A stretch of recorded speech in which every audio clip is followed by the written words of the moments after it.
Imagina que el Tribunal Supremo dicta una sentencia histórica, o sea, una de estas decisiones que cambian las reglas del juego en todo el país. Vale, sí, te sigo. Pero claro, imagínate que semanas después, pues una investigación periodística descubre que hubo un fraude tremendo en el proceso. Los jueces que firmaron eso fueron nombrados ilegalmente. Madre mía, menudo panorama. Totalmente. Y la pregunta que nos hacemos es, ¿esa sentencia es ley y hay que cumplirla sí o sí? ¿O es simple papel mojado por ser ilegítima y francamente injusta? Es un dilema brutal para empezar. Bienvenidos y bienvenidas a esta nueva inmersión detallada. Hoy nos sumergimos en un texto fundamental sobre la teoría del derecho, concretamente en los extractos de un capítulo titulado El derecho y la moral. Y bueno, tenemos una misión muy específica. Sí, operar a corazón abierto. Exacto. Operar a corazón abierto nuestra idea romántica de la justicia y descubrir por qué lo legal y lo moral ni siquiera son amigos íntimos. Vale, vamos a desgranar esto, porque el choque de realidad que nos espera es importante.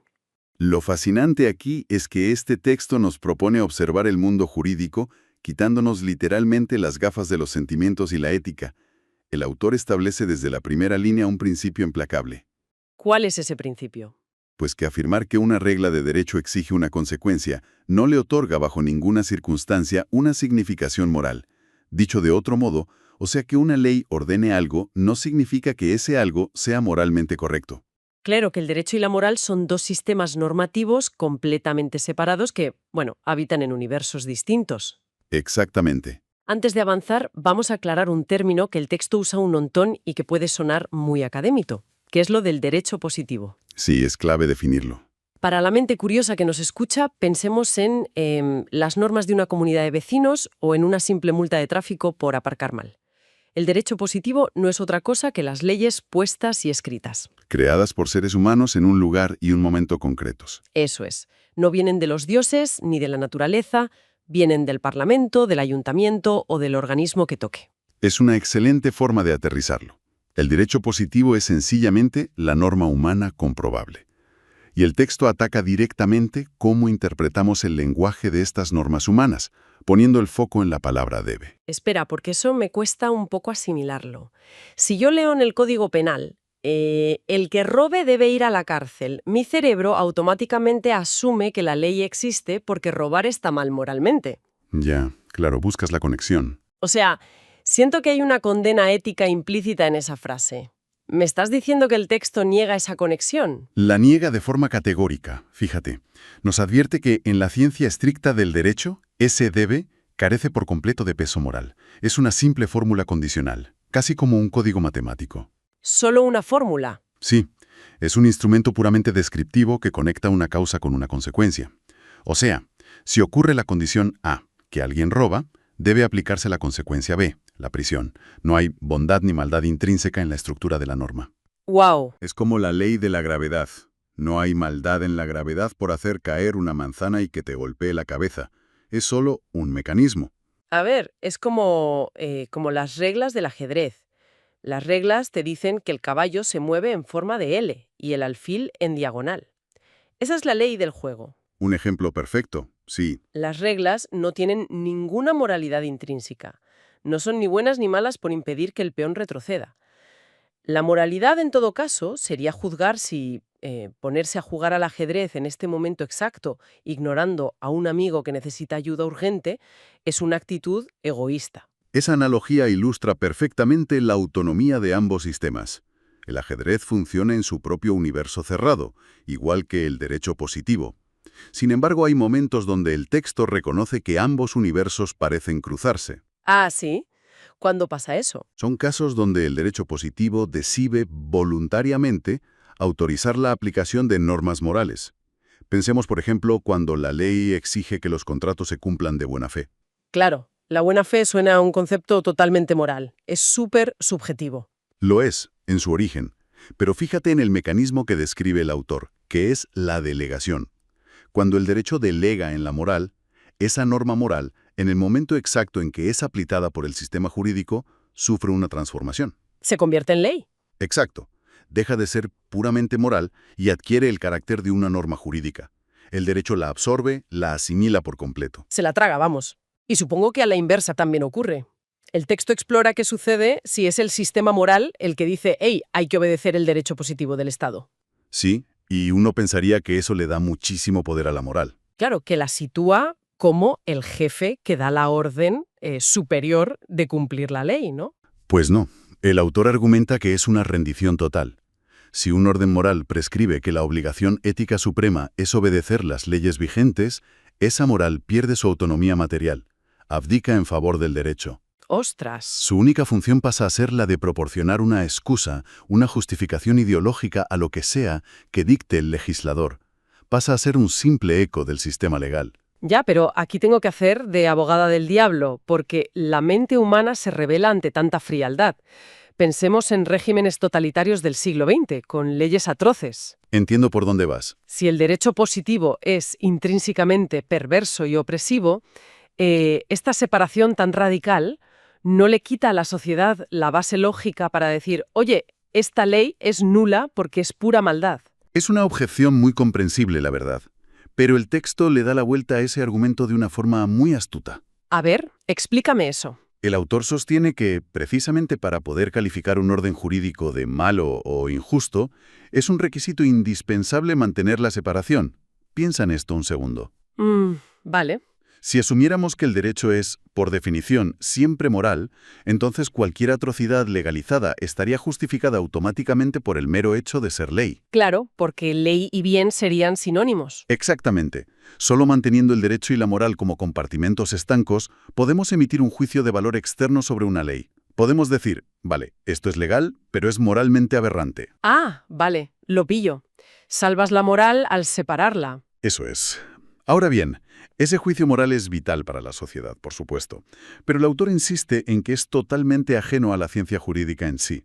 Vale, si la ciencia académica y la moral no pueden dictar lo que es válido en el derecho, entonces la pregunta del millón es, ¿quién tiene realmente el poder de decir esto es legal y punto? Esa es la gran cuestión. Porque con esto pasamos a un escenario donde los académicos y los científicos del derecho parecen quedarse, pues no sé, mirando desde la grada. Y es, sin duda, una cura de humildad gigantesca para la academia jurídica.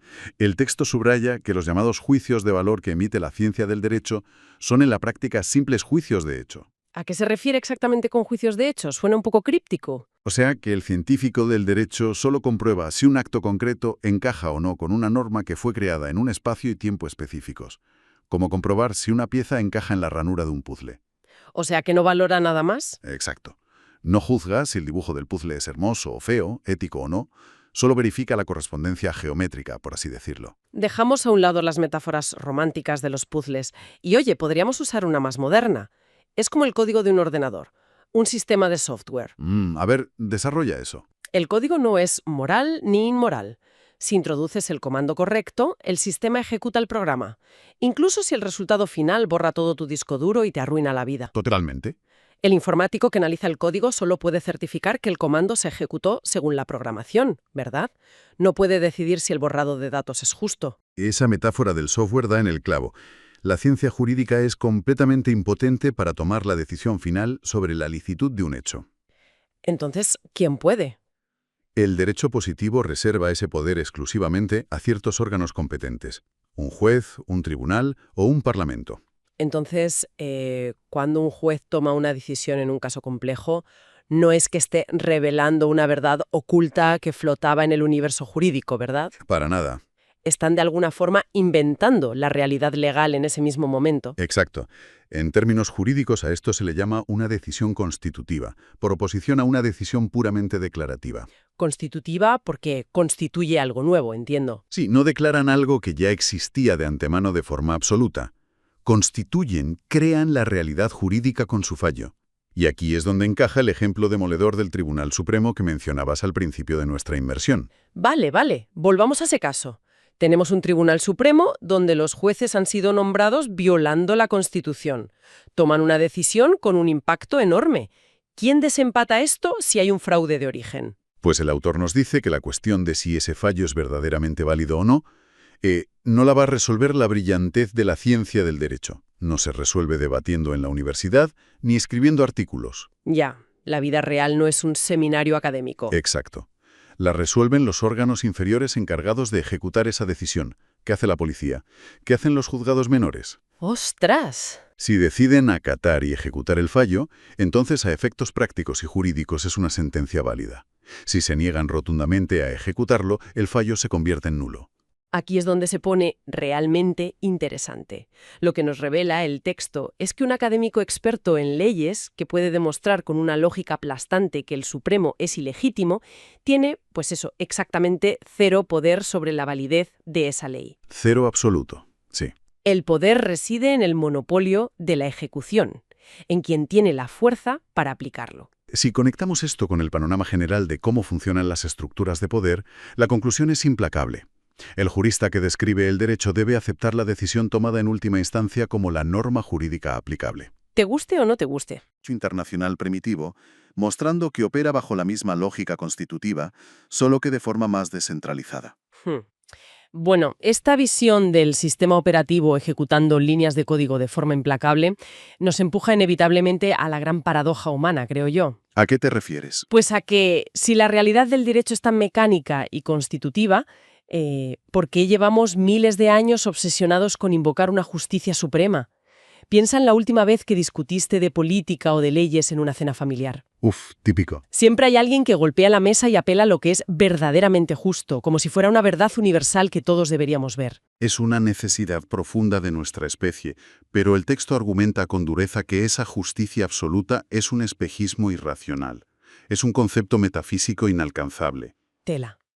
¿Y cómo lo argumenta el autor? Recurre a la filosofía para ilustrarlo, comparando esta justicia absoluta con la idea platónica o con la cosa en sí del filósofo Immanuel Kant. Vale, para quienes nos escuchan y no tengan súper fresco a Kant o a Platón últimamente, ¿cómo aterrizamos estos conceptos filosóficos? Pues a ver, imaginemos que hay una realidad verdadera, pura y perfecta detrás de todo lo que vemos, pero a la que nuestra mente humana nunca podrá acceder directamente. Platón decía que solo vemos las sombras proyectadas en la pared de una cueva, no los objetos reales. Claro, el famoso mito de la caverna. Eso es. Y Kant hablaba de la cosa en sí, sugiriendo que nuestro cerebro filtra la realidad y nunca podemos conocer la esencia absoluta de nada, solo nuestra percepción. Vale, lo entiendo. El texto nos dice que la justicia absoluta opera igual. Es una sombra o un ideal que no pertenece al mundo real de la experiencia humana. Es algo que suena maravilloso en un poema, desde luego, pero inútil para redactar el Código Penal. Y el problema de intentar traer esa justicia absoluta al mundo real es que, en la práctica, lo que existen son conflictos de valores insalvables. Conflictos constantes, sí. El texto pone un ejemplo muy gráfico para ilustrar esto de forma neutral, que es el eterno conflicto entre la libertad individual y la seguridad social. Es el dilema por excelencia en la política. El texto analiza cómo se evaluaría, por ejemplo, un orden jurídico comunista, y dice que todo depende de la lente a través de la cual se mire. Lógico. Quien considera que el valor supremo y evidente por encima de todo es la libertad individual, concluirá inevitablemente que ese sistema es injusto.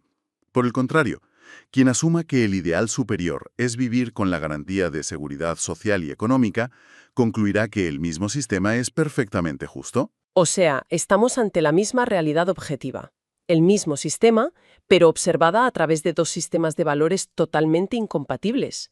Y el texto subraya que no hay ninguna fórmula matemática para determinar cuál de las dos perspectivas tiene la razón universal. Ninguna. Pero lo que introduce el autor a continuación es un giro de guión fascinante, la verdad. Baja de las nubes de la filosofía pura para meterse de lleno en el fango de la psicología humana. Uy, eso me gusta. ¿Qué dice de la psicología? Borda el porqué de nuestras preferencias, o sea, por qué alguien prefiere la libertad sobre la seguridad, o viceversa. El texto afirma que la respuesta no es racional, sino psicológica. Tiene su origen en los rasgos de carácter del individuo. ¡Qué fuerte! ¿Y cómo hace esa división? Según el autor, una persona con una gran confianza en sí misma, que se siente capaz de afrontar los retos del mundo por su cuenta, probablemente optará por la libertad. Vale. ¿Y qué pasa con el polo opuesto? Pues aquel individuo que sufre de un complejo de inferioridad, argumenta el texto, percibe el entorno como una amenaza constante. Por tanto, prefiere la seguridad por encima de todo. Necesita protección. Claro, porque necesita la estructura, el respaldo y el abrazo del grupo para sobrevivir. La seguridad social, en este análisis concreto, no se adopta mediante un razonamiento filosófico elevado, sino como un mecanismo de defensa psicológico proyectado hacia la política. Madre mía, eso es un baño de humildad para cualquiera, ¿eh? Creemos que defendemos nuestras ideas en esas cenas familiares porque hemos alcanzado una comprensión superior del universo. Y va a ser que no. Ya ves, el texto sugiere que, tal vez, solo estamos proyectando nuestro nivel de autoconfianza o nuestras propias inseguridades a escala nacional. Buscar la justicia absoluta, en el fondo, es como intentar atrapar el horizonte. Me gusta esa imagen. Es que es una línea imaginaria que te sirve de brújula para saber hacia dónde caminas, pero que no pertenece a la geografía física que estás pisando. O sea, nunca llegas a ella. Es una analogía preciosa y muy certera. Y el fracaso histórico para atrapar ese horizonte es más que evidente empíricamente. El autor repasa los innumerables intentos a lo largo de los siglos de definir la justicia racionalmente, ¿Y a qué conclusión llega? a que todos han desembocado en fórmulas completamente vacías, frases que suenan bien pero no significan nada en la práctica, como «haz el bien y evita el mal», o «a cada cual lo suyo». Claro, la trampa está en definir qué es lo suyo. Exactamente. ¿Qué es lo bueno? ¿Qué es lo suyo? La fórmula no te lo dice. Tienes que rellenarlo tú con tus propios prejuicios. Es que incluso desmonta el famosísimo imperativo categórico de Kant. En términos sencillos, para quien no lo recuerde, el imperativo categórico venía a decir que actúes solo de una forma que desearías que se convirtiera en una ley universal. Sí, el pilar de la ética moderna. Pues el texto dice que, analizado fríamente, eso es una tautología de manual. Es como decir, tú debes hacer lo que debes hacer. A es igual a A. Lo justo es lo justo. Nos deja exactamente en la casilla de salida. No resuelve nada. Porque para el conocimiento racional, y esto lo subraya muchísimo el texto, solo existen intereses humanos. Y donde hay intereses distintos, surgen conflictos. Inevitablemente. Claro, es la naturaleza humana. Estos conflictos de intereses solo tienen dos vías reales de solución. O se resuelven aplastando un interés en favor del otro por la fuerza, o se busca un equilibrio, un compromiso práctico donde ambos ceden un poco. Pero es imposible demostrar mediante la ciencia que una de esas dos salidas tenga un valor absoluto y divino. Ya, tiene sentido. De hecho, el autor añade algo brutal. Si existiera una justicia absoluta, obvia y evidente para todos, el derecho positivo, el parlamento, los jueces, la burocracia, todo eso sería totalmente superfluo. Claro, si la verdad moral fuera tan innegable y visible como el sol al mediodía, pues no necesitaríamos manuales de instrucciones de 2000 páginas sobre cómo no destruirnos los unos a los otros. Exacto. Y esto nos lleva a un punto crucial en el análisis. Si la justicia absoluta es un horizonte inalcanzable, ¿a qué narices se han dedicado durante siglos las teorías tradicionales y los filósofos del derecho? El autor afirma que, básicamente, a fabricar ideología pura y dura. Así es. Y para combatir eso propone su gran solución, que es lo que él llama la teoría pura. ¿Y qué propone esta teoría pura? Aquí es donde se marca la línea roja entre la ciencia y la ideología. Toda ciencia verdadera, nos dice el texto, tiene una tendencia inmanente a conocer su objeto de estudio. Su objetivo es la verdad desnuda. La ideología, por el contrario, nace de la voluntad, de los deseos humanos, no del conocimiento. Su propósito principal es encubrir la realidad, supongo. Tal cual. ¿Y cómo la encubren? El texto disecciona dos grandes estrategias utilizadas por lo que se conoce históricamente como la doctrina del derecho natural. Por un lado está el derecho natural conservador. ¿Cómo opera este mecanismo conservador? Opera transfigurando la realidad para proteger el status quo. Toma el derecho positivo existente, las leyes actuales, y las disfraza afirmando que emanan de un orden natural o divino superior. A ver, ¿un ejemplo histórico? Imaginemos la época de las monarquías absolutas. Decir que el rey gobierna por derecho divino es ideología conservadora pura. Su objetivo no es analizar cómo funciona el poder del rey, sino otorgarle un aura de justicia inatacable para evitar que el pueblo se rebele. Lo convierten en algo sagrado para que nadie se atreva a tocarlo. Y en el extremo opuesto, supongo que tenemos la doctrina del derecho natural revolucionario, que hace exactamente lo contrario, desfigura la realidad para destruirla. Así es, operan en espejo. Los revolucionarios postulan la existencia de un orden absoluto e ideal en sus mentes y afirman que el derecho actual es inválido porque contradice ese ideal. O sea, deslegitiman la ley actual. Sí, Exageran los defectos de la ley actual, haciéndola aparecer mucho peor de lo que es estructuralmente, para justificar ante las masas su derrocamiento violento. Ambos bandos, conservadores y revolucionarios, usan el concepto de justicia como un arma ideológica. Frente a todo este teatro político, la teoría pura se planta y dice: oye, yo me declaro radicalmente realista y antiideológica. No le interesa ni justificar el sistema ni criticarlo. Ni lo uno ni lo otro. Se mantiene al margen. Rehúsa por completo convertirse en un almacén de munición para los políticos. Le da igual la autoridad que quiere mantener la ley y los rebeldes que quieren quemarla. Su única misión es exponer el derecho tal cual es. Comprender la maquinaria por dentro. Entiendo la búsqueda de la pureza científica, pero aquí tengo que plantear un pushback desde el pragmatismo puro y duro de la calle. ¿No resulta un planteamiento un poco, no sé, frío? Puede parecerlo, sí. O sea, ¿puede la ciencia jurídica, la gente más brillante de la sociedad, permitirse el lujo de cruzar los brazos y mirar hacia otro lado cuando el código de ese software está programado para oprimir a la población? Esto plantea una pregunta importantísima sobre la responsabilidad humana. Pero el texto nos pide que entendamos que la teoría pura no consiste en mirar hacia otro lado. Es, de hecho, todo lo contrario. ¿En qué sentido? Es la valentía de quitarse las gafas tintadas de ideología para ver el peligro real. El argumento central es que si mezclamos nuestro deseo de lo que el derecho debería ser con el análisis clínico de lo que realmente es, nos volvemos ciegos a la realidad. O sea, que nos estaríamos engañando a nosotros mismos. Exacto. Si camuflamos una ley tiránica diciéndonos, uy, como es injusta, entonces no es verdadero derecho, estamos negando el hecho empírico de que esa maquinaria está activa y nos está aplastando. ¡Ostras, qué gran punto! Para poder desarmar una bomba, el artificiero no puede permitirse el lujo de filosofar sobre si la existencia de las bombas es justa o injusta. Necesita entender el circuito eléctrico tal como es. Conocer la realidad sin velos es el primer paso indispensable para poder lidiar con ella. Entonces, ¿qué significa todo esto en nuestro día a día?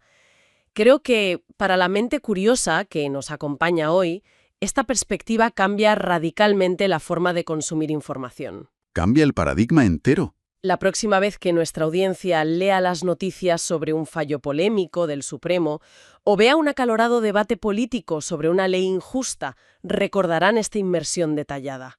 Recordarán que no están presenciando un debate místico sobre una justicia caída de los cielos. Definitivamente no. Lo que están viendo en la pantalla es un choque brutal de intereses humanos intentando hacerse con los mandos de una maquinaria ejecutiva. Y eso nos deja ante un panorama sociológico fascinante y al mismo tiempo, te digo que bastante sobrecogedor. Si la justicia absoluta es un espejismo inalcanzable dictado por nuestras inseguridades y el derecho es simplemente un código operativo frío aplicado por quienes tienen el monopolio de la fuerza, Pon los pelos de punta dicho así. pues la pregunta que queda flotando es ¿qué herramientas racionales le quedan realmente a los ciudadanos de a pie para desobedecer de forma pacífica cuando esa maquinaria legal, cumpliendo todos y cada uno de los procedimientos formales, decide aplastarlos? ¡Qué dilema! Es una tensión monumental entre la fría mecánica de lo legal y la resistencia ética de los seres humanos. Una tensión que sin duda alguna merece su propia inmersión profunda más adelante. Menuda reflexión para procesar hoy con el café, ¿eh? Y con esa inquietante imagen de la maquinaria operando y el artificiero estudiando los cables, llegamos al final de nuestro análisis a fondo de hoy. Hemos desmitificado la balanza clásica y hemos aprendido a ver los engranajes del sistema. Ha sido un viaje intenso. Muchísimas gracias a esa mente curiosa que nos presta sus oídos por atreverse a llegar hasta el final de este viaje normativo tan desafiante. Seguiremos explorando, cuestionando y desgranando el mundo que nos rodea en la próxima inmersión. Hasta entonces.